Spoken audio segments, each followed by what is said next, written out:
In 1902, the Crusaders Study Club was organized by two young women who invited their neighbors and friends to join them in the study of history, art, literature, and foreign countries. The object of their club was to widen the outlook of women, to keep them in touch with the present, and to make them more familiar with their great inheritance, the past. Picture the city of Kankakee in 1902 with a population of 13,000. The Bradley House was built the year before, designed by the architect Frank Lloyd Wright for the B. Harley Bradley family, whose grandfather, David Bradley, designed the steel diamond breaker plow. There were no movies or radio or TV. A traveling theater group might entertain at Electric Park, or you could cruise down the Kankakee River on the steamboat Margaret. Of course, there were parties and dances, church and club gatherings showcasing local talent. There were very few automobiles in town, sharing the muddy, unpaved streets with the many horses pulling buggies or wagons. The woman of the day was mostly concerned with the care of her children and the many tasks of managing her household. Women were not able to vote until 1920, so it was easy to understand why these young women were eager to join a study club, which would expose them to different cultures, update them on new ideas, and share knowledge with others in their own community. Most of the members lived in the Riverview area. Looking through the scrapbooks, we get a good idea of the first Crusaders. Dr. Violet Palmer Brown was one of the organizers. She graduated from Northwestern Medical School in Chicago and came to Kankakee to join the staff at the Illinois Eastern Hospital, now the Shapiro Developmental Center. She married Dr. John Brown, and they were working together caring for patients during the influenza pandemic of 1918 to 1920. They built their English Tudor home at 925 South Chicago Avenue in Riverview. The other organizer was Helen Paddock Patrick. She held the first meeting in her home on October 31st, 1902. The only picture available at the Historical Society was with her sister, Shirley Paddock, when they were young girls. Shirley also joined the Crusaders with her sister. Their grandfather, Colonel John Williams Paddock, was a lawyer and a distinguished military officer during the Civil War. Their father, Daniel Paddock, was state's attorney in Kankakee and served several terms in the Illinois legislature. Shirley is shown with her basketball team. How did they play in those long skirts? She was a teacher in the Kankakee schools. She traveled around the world and shared her experiences with her fellow Crusaders. Laura Hickox lived in the house next to the Bradley House, which was also designed by Frank Lloyd Wright. She lived at 687 South Harrison Avenue and was active in many women's organizations and served as the chairperson of the Illinois Women's Clubs. During World War I, she was chairperson of the 5 Liberty Loan Drives. Cora Bonfield married Haswell Bonfield, an excellent flute player and baritone. She was also interested in music and studied voice and piano in Paris, France. Agnes Sinclair Huckins was born in Glasgow, Scotland. She married William Warren Huckins in May of 1900.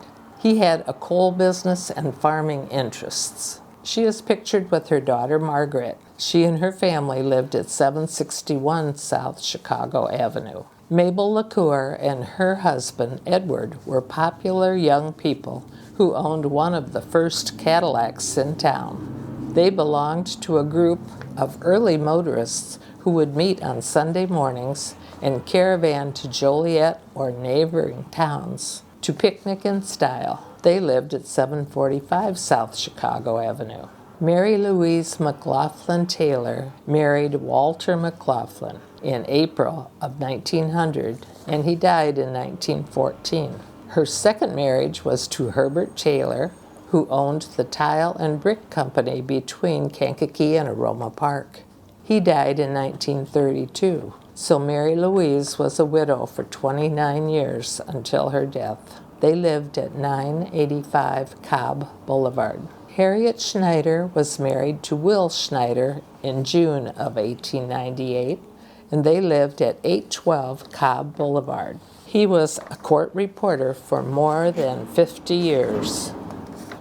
He served as director of the YMCA from its beginning in 1894 and was a charter member of the Rotary Club and organized the Kankakee County chapter of the Red Cross. Ida Lockwood was a Latin teacher at Kankakee High School and was very active in church work at St. Paul Episcopal Church. As a charter member of the Crusaders, she volunteered to chair the Red Cross surgical dressing cause at the courthouse during World War I. She was so efficient at her job that she was offered a position by the Red Cross in Washington, D.C. Ida lived at 746 South Chicago Avenue. Belle Pichelle was married to Joseph Pichelle, who was the nephew of James Turk, and they were founders of the Turk Manufacturing Company in Bradley, Illinois. Belle and Joseph lived at 715 Park Place. Frances Martin was married to Fred Martin, who established Martin's Pharmacy on Court Street in 1902. He later was a pharmacist at the Illinois Eastern Hospital, and they lived at 846 South Chicago Avenue. Information was not available for the remaining charter members of the Crusaders, who are Daisy Anderek, Josephine Corbus, Harriet Gilbert, Annie Carr, Emma Linden, Edith Palmer, Mame Taylor, and Bertha Uran.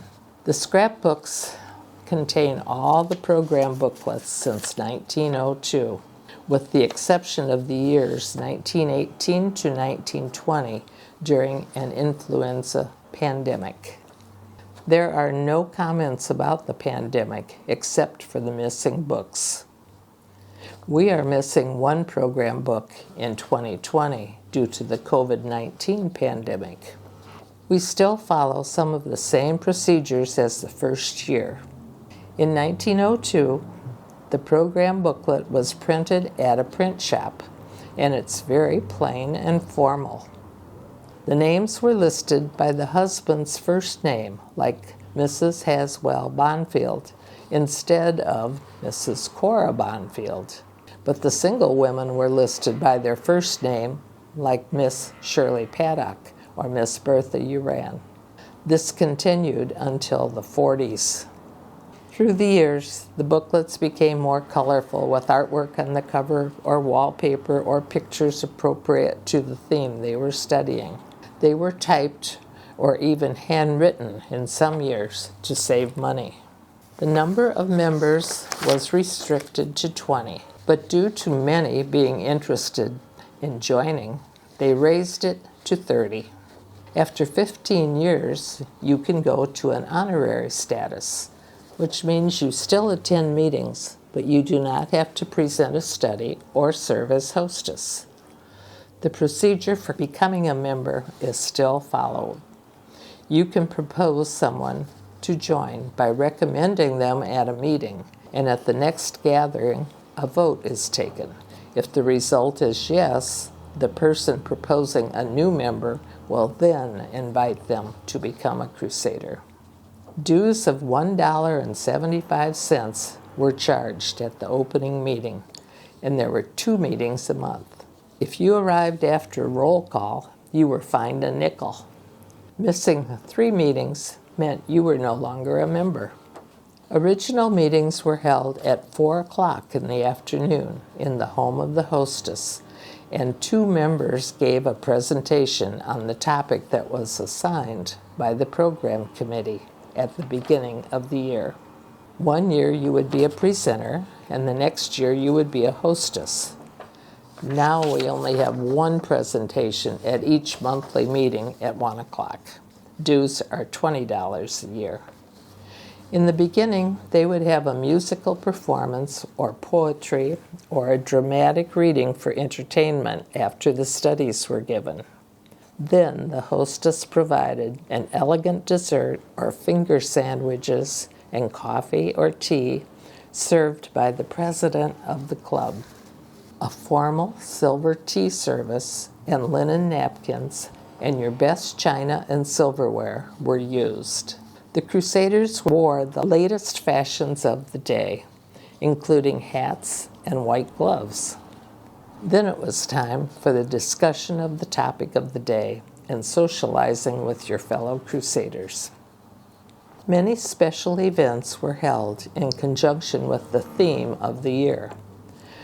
Husbands were invited once a year, and the first event was in 1903 for a dinner party and a play, Mrs. Wiggs and the Cabbage Patch. It was a comedy that was hilarious, and all enjoyed the night, and even got a head of cabbage to take home as a souvenir.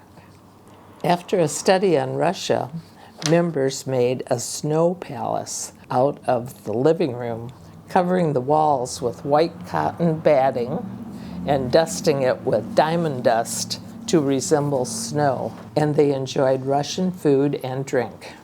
Eventually, the Crusaders changed to a picnic for the whole family to end the study year.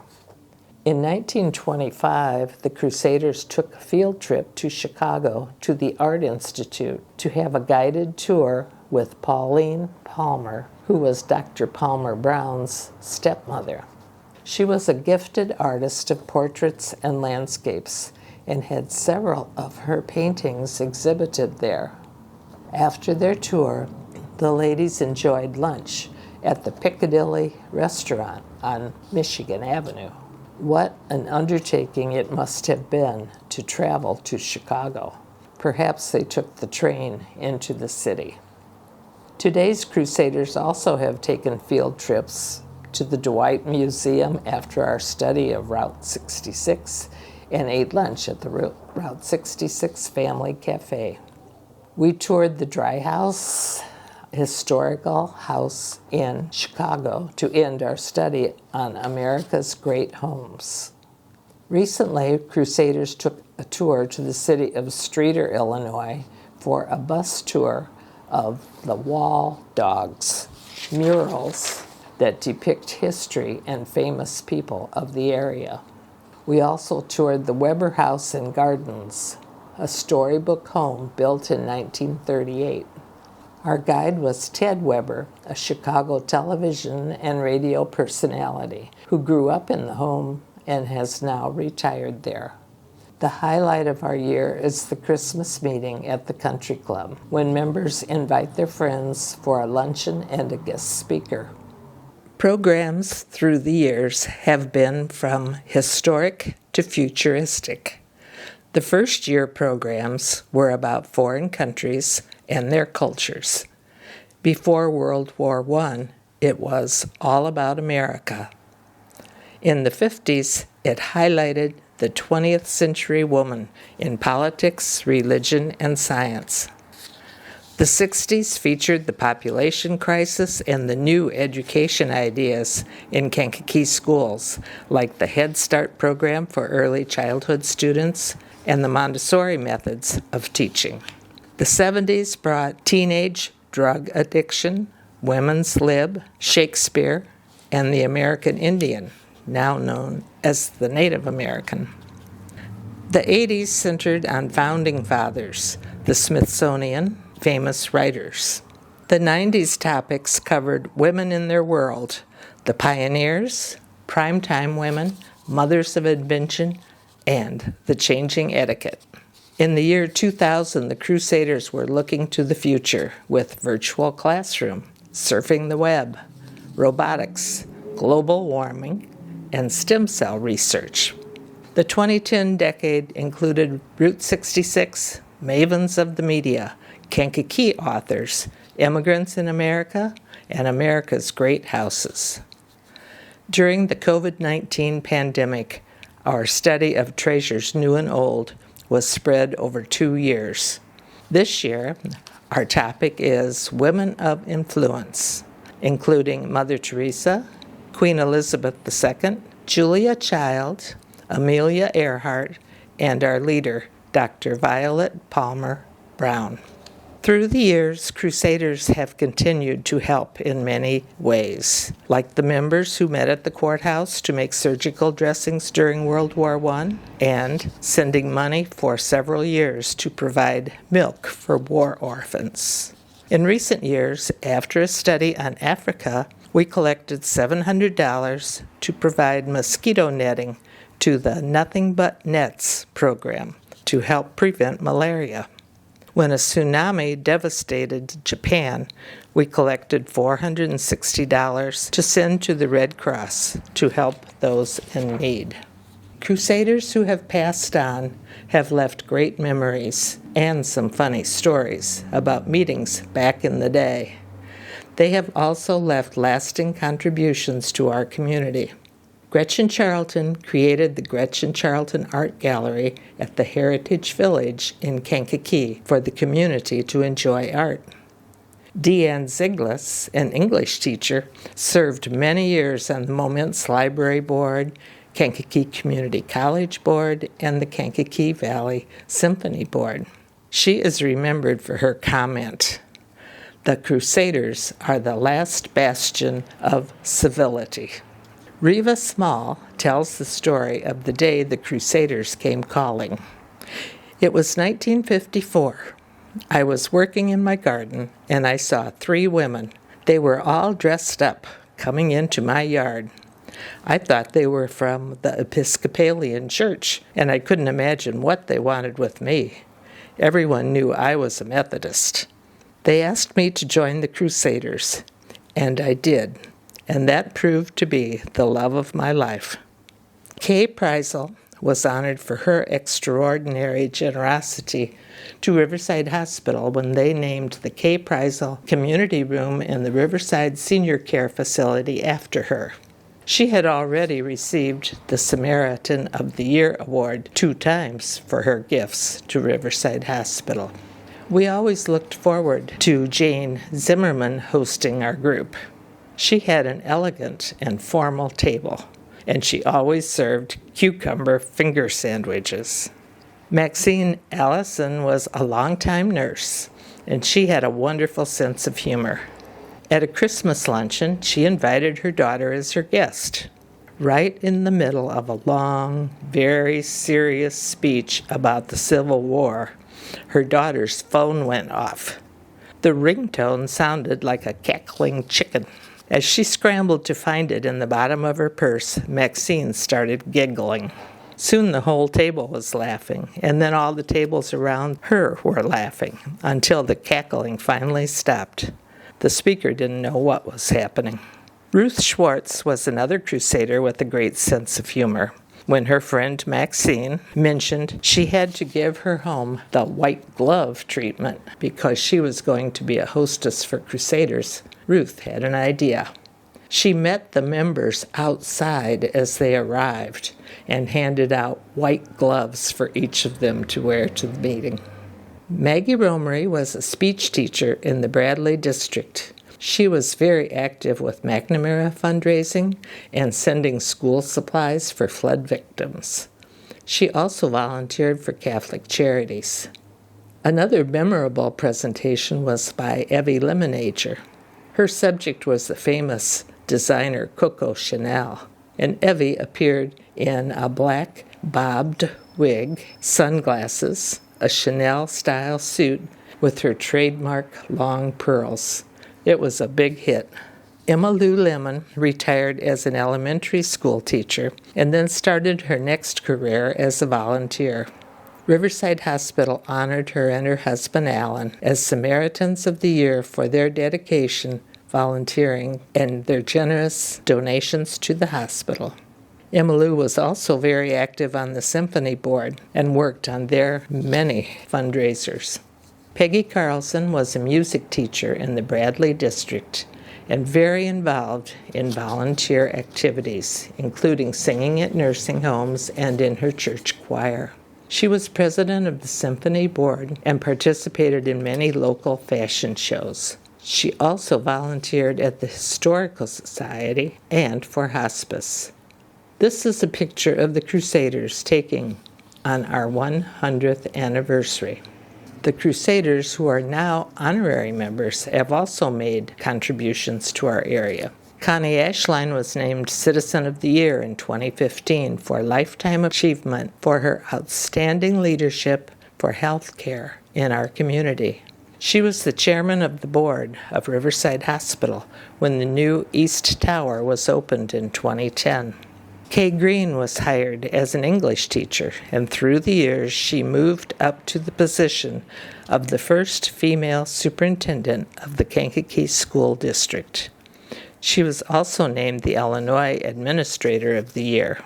She has received many local awards for her leadership, including the Athena Award and the Zonta Award. Nina Epstein started as a teacher in Kankakee, then advanced to a job in community relations for the district. She served as a 6th Ward alderman and then became the mayor of Kankakee. In 1997, Pat Hewitt experienced kidney failure, and her brother Gary Kilgoss offered one of his kidneys. With the love and hope of her family, Pat had the courage to undergo surgery at Northwestern Hospital in Chicago. It was a success. Diana Burns, a nurse, wife of Dr. Deland Burns, and mother of a large family, was always a busy woman. She later became a member of the Kankakee Valley Audubon Society, and this article shows her during the annual spring bird count. Pam Lee won the Sherry Heenan Memorial Award for her dedication to all the Junior League projects. She was the first woman on the Kankakee County Board, and she was instrumental in getting the drug court started. She served as president of the Kankakee Cultivators and was the author of the Pledge for Life project proposal. These are just a few programs that Pam was involved in that have had an impact on our community. Paula Aubrey showed some ballet moves for a Crusaders program on American Ballerinas in 1974. 13 years later, she joined the study group. Paula established the Paula Aubrey School of Dance in 1972, and this year it will celebrate 50 years of making dreams of dancing come true. Marilyn Worth and her family are 4th-generation owners of the Kankakee Nursery, which is a wholesale grower of trees, shrubs, evergreens, and perennials to provide beauty to our landscapes. Martha Kassler was the wife of Colonel Jim Kassler, a famous Air Force pilot who became a prisoner of war for 7 years in Vietnam. Martha moved her family often as a military wife and endured the years he suffered as a prisoner. Upon his return, they redeveloped the South Shore Golf Course in Momence, Illinois, and were longtime friends of Olivet University. They were married for 65 years.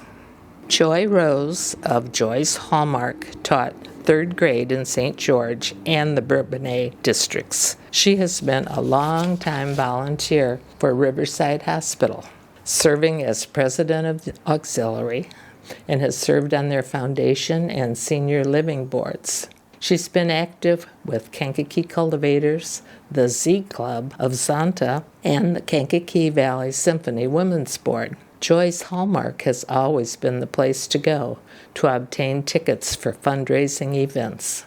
Barb Volkman's family carried on the tradition of selling fine jewelry, starting with Henry E. Volkman, who came to America in 1872. She worked with her husband Walter in Kankakee and later moved the business to Meadowview Center. Barb has been a member of Crusaders for over 50 years. And now today's active members are adding their talents to the Crusaders' legacy of the years gone by. Laura Hayes is our cooking and wine expert, a longtime participant in the Madrigal dinner presented by the Asbury United Methodist Church, and a volunteer for the fundraisers at the Bradley House. Maggie Frog started out as a nurse, but played key roles in the cancer, heart, and neurosurgery therapies at Riverside Hospital. She was awarded the Samaritan of the Year award for her dedication to nursing. She and her husband Jim were also named to the McNamara Hall of Honor for their contribution to education and fundraising efforts for the school. Mardine Hinton is the co-author of the Riverview Historic District, a publication of the Kankakee County Historical Society.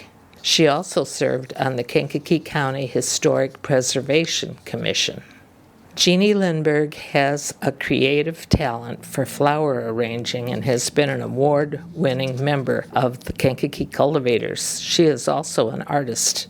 Jeannie has given architectural tours in Chicago. She has also volunteered in style shows as fundraisers for many organizations.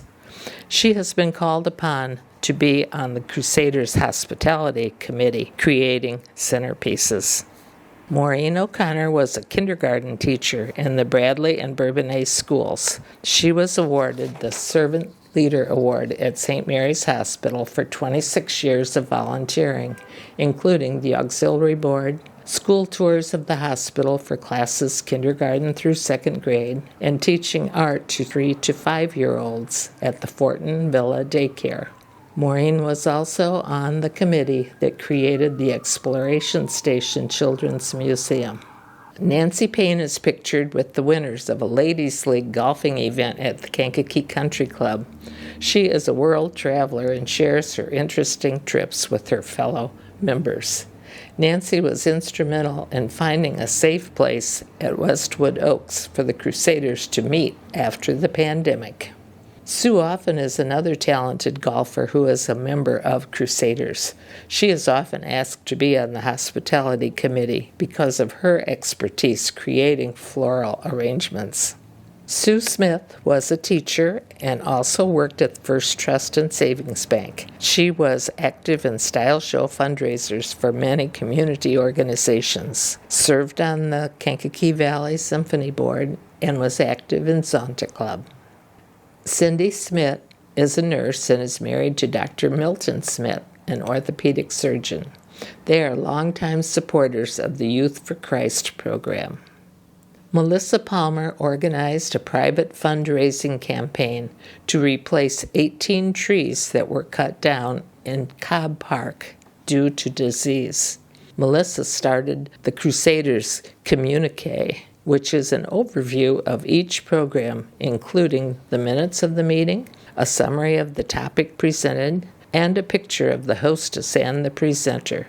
It is available online to all the members. Marcia Hill was a teacher and a longtime member of Kankakee Valley Theater Association, serving as its president for 6 years. She was an outstanding director of many of the KVTA productions. She also owned a travel agency and traveled to many countries.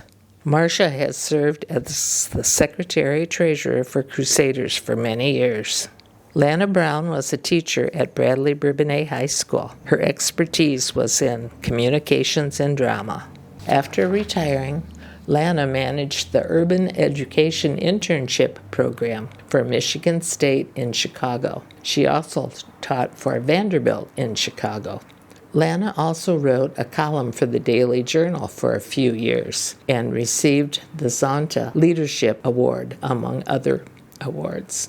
Lana served as our president during the COVID-19 pandemic as we stopped after our January program in 2020. She kept us together by communicating online through the newsletter.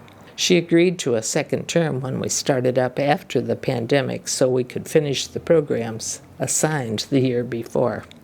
The Crusaders have certainly continued to follow the example and the vision of our founders. We no longer come to meetings wearing white gloves and hats, but the learning that our motto inspired has continued for the past 120 years.